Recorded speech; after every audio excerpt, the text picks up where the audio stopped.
Francis, first of all, congratulations on the film. It's a really lovely film. Thank you. But after I Am Legend, you could have really chose any film that you wanted and had it greenlit. What made you zone in on this one? I just think it was the subject matter. I mean, I've always been fascinated by the circus, and to tell a real rich, kind of visceral, emotional story set in the world of the circus in the 30s was really exciting to me. And also, I think that I wanted to get out of the world of, heavy visual effects and out of that fanboy comic book sci-fi fantasy world and do something else, because that's not the kind of world that I just want to live in all the time.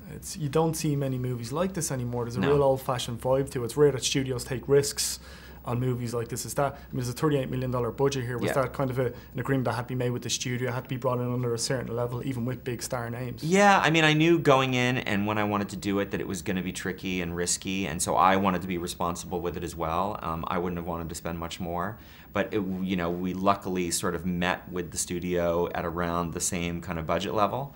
But it was scary for them. But I mean, the semantics alone of shooting something like this, obviously you've had two big action movies with Constantine and I Am Legend before, but this is a whole other level of complicated, I'm sure. It is, it's very different. I mean, it's interesting that you think I Am Legend was a big visual effects laden sci-fi film, but the truth was the trickiest things was to clear the streets of Manhattan, which we kind of got down to a science, and we could do it in 5 minutes, and then I really just had a guy and his dog to deal with. And now every day here we had steam trains and tons of extras and big tops going up and animals of all kinds running around and circus performers and usually all those things together in one day. So it was tricky. The role of Jacob, obviously, that Robert Pattinson plays here, it was a highly sought after role. There's a lot of big names that auditioned for it. What made you kind of look at Robert and see that he was right for the role? It was tricky because it's like, the guy's 23 years old and he's from a certain era and he had to be just kind of becoming a man. And he needed to have a purity to him and a wonder to him, and that was sort of hard to find for me with the actors that are around now. And then when I sat down with Rob, quite honestly, I was very skeptical. I couldn't really tell from Twilight what he was capable of because of how stylized the film is and with the makeup and contacts.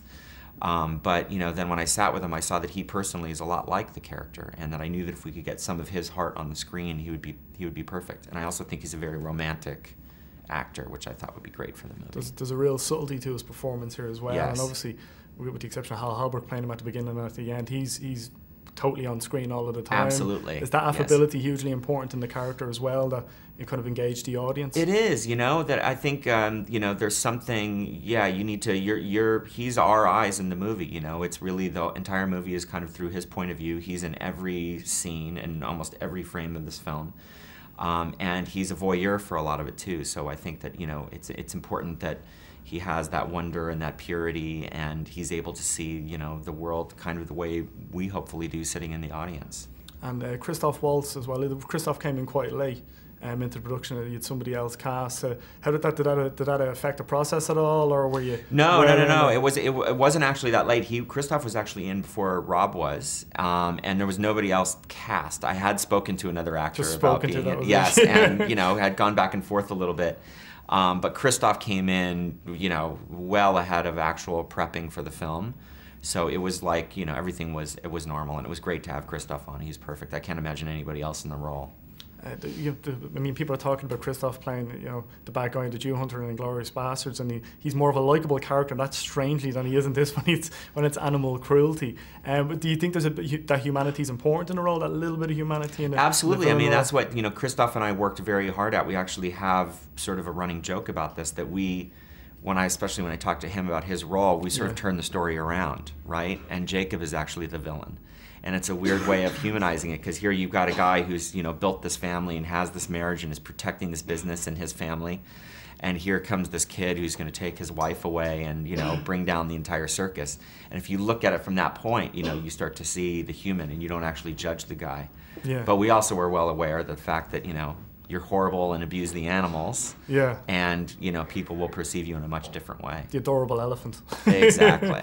Well, there was a point there about 10 years ago on MTV on TRL where you basically programmed TRL. Right. There's so many of your music videos have been so seminal throughout the years. That seems to be kind of an in now for some directors. They do some music videos and then they move on to a horror movie. Is that, you look back there and look at the contrast to now, you came up with a big budget movie for us with Constantine, but looking at these guys, you think that's a good thing that they're jumping in early, or was it good for you that you did 14, 15 years of directing music videos before your first feature? I think it was good that I did a bunch. I think when I came out of film school, I thought I was ready to make a movie, and I clearly was not. And so I lucked into music videos and had a really fun and happy career doing them. But I shot a lot, and I learned a lot in dealing with personalities and trying different things and shooting in all kinds of situations. So by the time I did my first movie, I had hundreds and hundreds of days of shooting in really varying environments, and I think it helped a lot. So I think to do just a couple of videos and think that one's ready for a movie is a little tricky. The different levels of intensity, though, from a 3-day shoot, maybe for a big budgeted music video, to something like Constantine or something like I Am Legend. Yeah, I mean, it was the thing that I was really looking forward to, because music videos are so fast and furious, and it's great for the kind of instant gratification, because you kind of get in really quick and it turns out and it's done and you can look at it and learn from it and move on. Movies, the great thing is you really live with them, so you can kind of really dive into a world and soak it up and learn so much and become an expert in something and live with a group of people for a really long time. It's a little more fulfilling, I would say. And would you have any advice at all? Because especially in Ireland at the moment, guys coming out of film school, there's an awful lot of guys that seem to be turned into. There's an awful lot of bands in Ireland and stuff like that. Would you have advice for these guys that are coming in directing their first couple of music videos? Stick with it, maybe move to short movies, or just mix it up? Yeah, I think just stick with it. I mean, the good thing now, unlike when I started, is pretty much anybody can have a Canon 5D and a laptop, and you can make your own stuff.